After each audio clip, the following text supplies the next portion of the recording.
Hello বন্ধুরা, আজকে একটা নকশি কাঁথা সেলাই দিয়ে তোমাদের সাথে এই ফ্লাওয়ার ডিজাইনটা শেয়ার করব। একবারই সহজ একটা সেলাই। আগের দিনের আমাদের দাদি নানির এই সেলাই দিয়ে কাঁথা সেলাই করতো। সবাই লাইক দিয়ে আমার ভিডিওটা শুরু করো।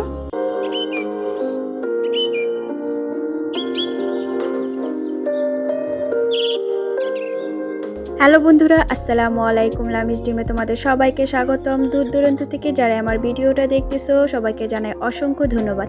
আশা করি সবাই ভালো আছো, ইনশাল্লাহ আমরাও ভালো আছি। আর এই যে দেখতে পাচ্ছ, আমি একটা সিম্পল একটা ড্রয়িং করেছি সেলাই করার জন্য। আর আজকে আমি খুবই পুরনো একটা সেলাই করব। পুরনো সেলাই বলতে এগুলা দাদি নানির আগে নকশি কাঁথায় এই কাঁথা স্টিচ দিয়ে ফ্লাওয়ার ডিজাইনগুলো সুন্দর সুন্দর ডিজাইন আগে সেলাই করতো। আর সেই সেলাইটাই আজকে আমি করতেছি। কারণ এই ডিজাইনটা তোমরা যে কোনো ফুলকারি জামা বলো, ওড়না বলো, সব কিছুতে কিন্তু সুন্দরভাবে তুলতে পারবে। কারণ এটা সব সময় চলে, এই ডিজাইনের সেলাইগুলো সব সময়ের জন্য। এখন তো অনেক ভ্যারাইটির সেলাই আছে এই কাঁথা স্টিচের। অবশ্যই তোমাদের সাথে ধাপে ধাপে সম্পূর্ণটা আস্তে আস্তে শেয়ার করব। আর যারা আমার ভিডিওটা দেখা শুরু করেছো, প্লিজ একটা লাইক দিয়ে দেখা শুরু করে। তোমাদের একটা লাইক আমার ভিডিওটা সবার কাছে পৌঁছে দিবে। আর যেসব আপুরা নতুন আছো আমার ভিডিওটা দেখতেছো, তারা সম্পূর্ণ ভিডিওটা একটু ওয়াচ করো, যাতে কোনো জায়গায় যদি তোমাদের ভিডিও দেখতে দেখতে ভালো লেগে যায়, আমার কথা বলো, কাজ বলো, তাহলে অবশ্যই আমার চ্যানেলটা সাবস্ক্রাইব করে আমার পাশে থেকে যেতে পারো। অল অপশনটা ক্লিক করে রেখো, যাতে পরবর্তীতে ভিডিও আপলোড করলে তোমাদের কাছে নোটিফিকেশন চলে যায়। আর এই যে দেখছো, তোমাদের সাথে কথা বলতেছি আর কাঁথা স্টিচটা দিয়ে নিচ্ছি। আমি সম্পূর্ণটা ফ্লাওয়ার এভাবেই কাঁথা স্টিচ আগে দিয়ে নিব, তারপরে কিভাবে রাউন্ড সেলাইটা দেই সেটাও তোমাদের সাথে শেয়ার করব। আর এই সেলাই কাউকে বলতে হবে না যে এটা কীভাবে সেলাই করতে হয়, কারণ আমার আপিরা এর চেয়েও সুন্দর সুন্দর সেলাই পারে, এর চেয়েও অনেক সুন্দর সেলাই করে। আসলে আমি এই সেলাইটা তোমাদের সাথে শেয়ার করতেছি কারণ আমি একটা ফুলকারি ড্রেস বানাবো, সেখানে আমি এই ডিজাইনটা দিব। তাই আমি আগে দেখতেছি যে ডিজাইনটা আসলে কতটা সুন্দর লাগবে এভাবে কাজ করলে। কারণ ফুলকারি যে ওড়নাগুলো হয় বা কামিজগুলো হয়, সেটা সবসময় নকশি কাঁথার ডিজাইনের সেলাইগুলো করলে খুব ভালো লাগে। আবার আমরা যে সিল্কের শাড়িগুলো ইউজ করি, সে শাড়িতেও কিন্তু এই সেলাই, এই ফ্লাওয়ার সুন্দর করে যদি পুরো শাড়িতে দেওয়া যায়, সেটা অনেক ভালো লাগে বন্ধুরা। তাই তোমাদের সাথে এই সেলাইটা শেয়ার করা। আসলে আমি গতকাল ভিডিও দিতে পারিনি, আমি জানি না আপুরা আমাকে ভুলে গেছো কিনা। আসলে বাসা পরিবর্তন করব, তাই প্রতিদিনই বাসা খুঁজতে যেতে হয়, অনেকটা ব্যস্ততা। আর এই ব্যস্ততার মাঝেও তোমাদের সাথে ভিডিও শেয়ার করতে হয়। আসলে ইউটিউবের জগৎটাই এরকম, কিছু নিয়ম বাধা থাকে, ভিডিও প্রতিদিন দিতে হয়। আর কিভাবে কোন ভিডিও দিলে চ্যানেল র্যাঙ্ক করবে সেটাও ইউটিউবেই তোমাদের জানিয়ে দিবে। তাই ওই সব মান্য করেও অবশ্যই ভিডিওগুলো দিতে হয়, মন না চাইলেও। কারণ যেহেতু এতটা জানি বা বলো মানে সারাদিন খাটাখাটনি, বাসা দেখা, তারপরে আর ইচ্ছে করে না ভিডিও করতে, সত্যি বলছি। তারপরেও করতে হয়, কি আর বলবো। আর যেহেতু আমি আবার এই কাজগুলো করি, এই কাজগুলো আমার অনেক জমে গেছে, আমি অনেকগুলো কাজ কমপ্লিট করতে পারতেছি না, সব অর্ধেক অর্ধেক করা রয়েছে, সেগুলো আমার কমপ্লিট করতে হবে। যেহেতু সামনে ঈদ আসতেছে, ঈদের জন্য আবার কিছু ড্রেস কমপ্লিট করতেছি, যাতে অর্ডার হিসেবে আবার নেওয়া যায়। কারণ আপুদের সাথে স্যাম্পল না, ড্রেসে যদি কোনো স্যাম্পল তৈরি না করি, তাহলে আপুরা কীভাবে বুঝবে যে কীরকম ড্রেস বা কীরকম লাগবে। তাই ঈদ উপলক্ষে আমি হয়তো 4-5টা ডিজাইনের স্যাম্পল তৈরি করব, তারপরে প্রিয় অর্ডার নিব। কারণ যেহেতু আমি আগে কখনোই ড্রেস বানায় রাখি না, অর্ডার হিসেবে নিই, তারপরে ড্রেস তৈরি করে দিই তার মাপ অনুযায়ী বলো, বা তার ডিজাইন, তার সুতা, যে কিছু কালার, এগুলো অনুযায়ী। কিন্তু আগে তো আমার নিজের স্যাম্পলগুলো তৈরি করতে হবে, এই জন্য ওই কাপড়গুলো আনতে যাব আজকে। যেহেতু তোমাদের সাথে ওই ভিডিওটাও আমি অবশ্যই শেয়ার করব, কি কাপড় আনলাম না আনলাম, আমি কিভাবে কি কাপড় দিয়ে কাজ করি, এগুলো অবশ্যই একদিন শেয়ার করব। তোমরা সবাই আমার পাশে থেকো। আর যেসব আপিরা আমার পাশে আছো তাদেরকে অসংখ্য ধন্যবাদ। আর যারা নতুন এসেছো তারা অবশ্যই, যদি আমার ভিডিওটা ভালো লেগে থাকে তাহলে একটা লাইক, সাবস্ক্রাইব করে যেও আমার চ্যানেলটা। আর অল অপশনটা ক্লিক করে রেখো, যাতে পরবর্তীতে ভিডিও আপলোড করলে তোমাদের কাছে নোটিফিকেশন চলে যায়। আর আমি শিলির কথা বলতেছি না এই কারণে, কারণ এটা যে তোমরা সবাই পারো এই নকশি কাঁথা সেলাই বা কাঁথা স্টিচ, এই সেলাই সম্পর্কে আর বলার কি আছে, তাই তোমাদের ওইরকম ডিটেলসের কিছুই বলতেছি না, শুধু সেলাই করতেছি আর তোমাদের সাথে কথা বলে যাচ্ছি। জানি না আসলে আমার যখন কথা বলার শুরু করি না তখন মনে থাকে না যে সেলাই করতেছি, তোমাদেরকে কথা করতে হবে, যেহেতু আমি সেলাই করি আর কথা ভয়েস দিই অনেক সময়। কিন্তু আজকে এতটাই জার্নি করে এসেছিলাম যে সেলাই করার সময় আর ভয়েস দিতে ইচ্ছে করছিল না, তাই ভয়েসটা আমি পরে দিয়েছি। আর গলাটাও আমার খুব ভেঙে গেছে, দেখতেই পাচ্ছ, কারণ বাইরে বের হলে যে ঠান্ডার কারণে গলাটা একবারেই গেছে। আর যদি কথাতে কোনো স্পষ্টতা না পাও তাহলে প্লিজ ক্ষমা দৃষ্টিতে দেখো, কারণ আমার গলাটা এতটাই ঠান্ডা লেগেছে যে আমি গলা দিয়ে ঠিকমতো কথা বলতে পারতেছি না, একটু কথা বললেই আমার কাশি চলে আসতেছে, তাই ভয়েসটাও আমি ঠিকভাবে দিতে পারছি না, একটু আটকে আটকে যাচ্ছে, তোমরা দেখতেই পাচ্ছ। আর এই যে দেখো একটু কাজের সম্পর্কেও বলি, নাহলে হয়তো আপিরা বলবে খালি বকবক করে যাচ্ছি, কাজের সম্পর্কে তো কিছুই বলতেছি না।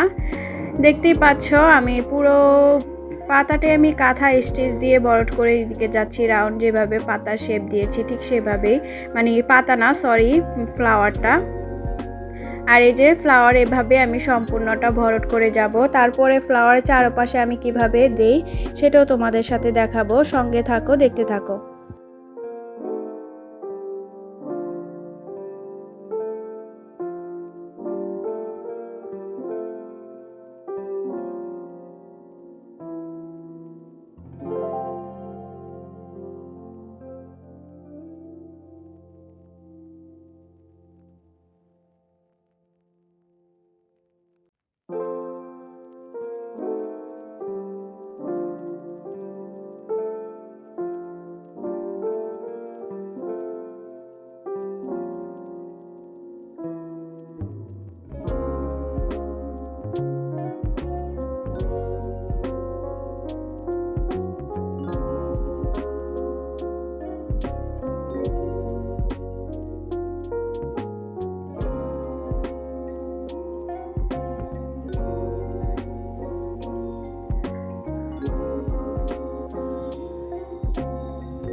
দেখো আমার ফুলটা এভাবে কমপ্লিট করা হয়ে গেছে।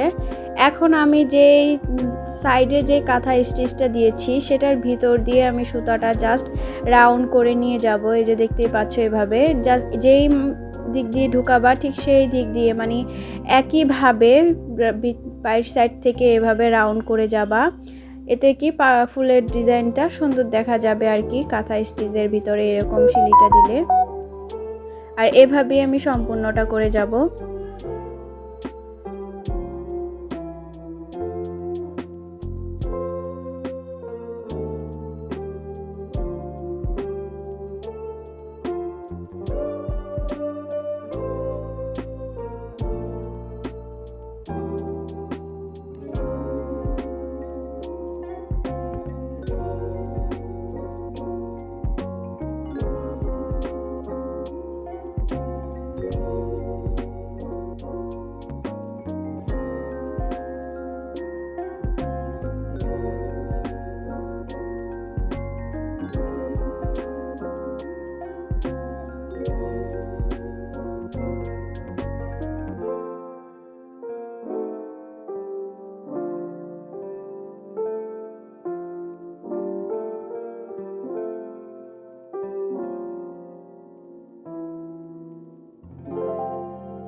আমার সম্পূর্ণটা করা শেষ। আর এটা একটা অরেঞ্জ কালার করতেছি, দেখতেই পাচ্ছ।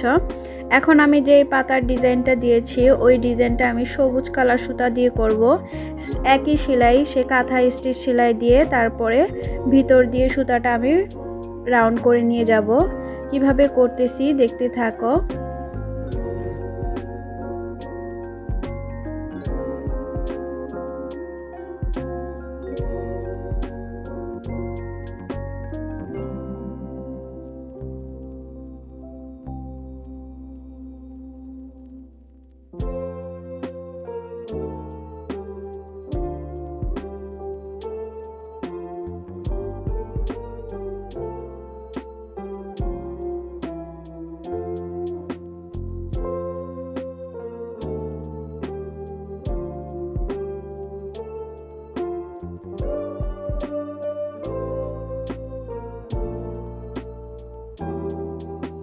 রাউন্ড করার পর এই যে পাতা শেপগুলো দেখতেছো, এই পাতা শেপগুলো আমি গিট বর্ডার দিয়ে করে যাব।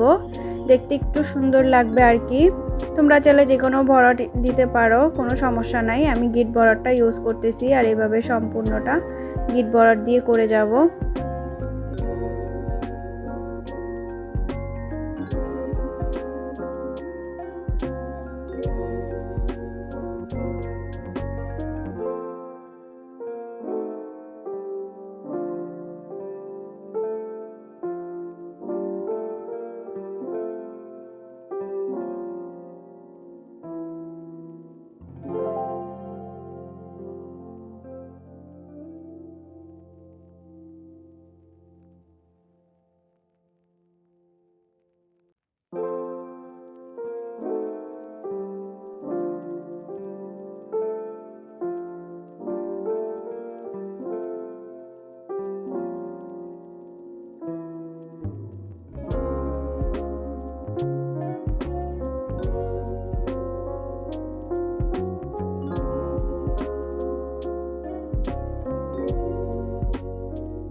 আর এই যে দেখো, এই জিনিসটা আমি কাঁথা ফোড় দিয়ে এভাবেই করে যাব। বলতেছি যে সবই আমি যেহেতু কাঁথা স্টিচ সেলাই দিয়েছি, তাই আমি সম্পূর্ণটা কাঁথা স্টিচের ডিজাইনই করে যাচ্ছি। আর এটা তুমি এই ফুলটা তুমি কামিজ বলো, ওড়না বলো, যে কোনো জায়গায় সুন্দরভাবে করতে পারবে। মাঝখানে তুমি ডলারও বসাতে পারো। আমার কাছে আপাতত এখন ডলার ছিল না ফুলের মাঝখানে, আমি তাই ডলার দিব না। এখন আমি জাস্ট সুতা দিয়ে ভরট করব। কারণ তোমাদের কাছে যদি ডলার থাকে অবশ্যই ডলার দিতে পারো। আমি যখন কামিজে সেলাই করব তখন অবশ্যই ডলার দিয়ে আমি সেলাই করব। তোমাদের সাথে সেটাও শেয়ার করব। সবাই আমার সাথে থেকো।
আমার এটা কমপ্লিট। এখন আমি ফুলের মাঝখানে যেটা এই যে বলেছিলাম যে ডলার দিব, কিন্তু আমি যেহেতু এখন এটা স্যাম্পল হিসেবে তৈরি করতেছি, তাই আমি নীল কালার সুতা দিয়ে করতেছি।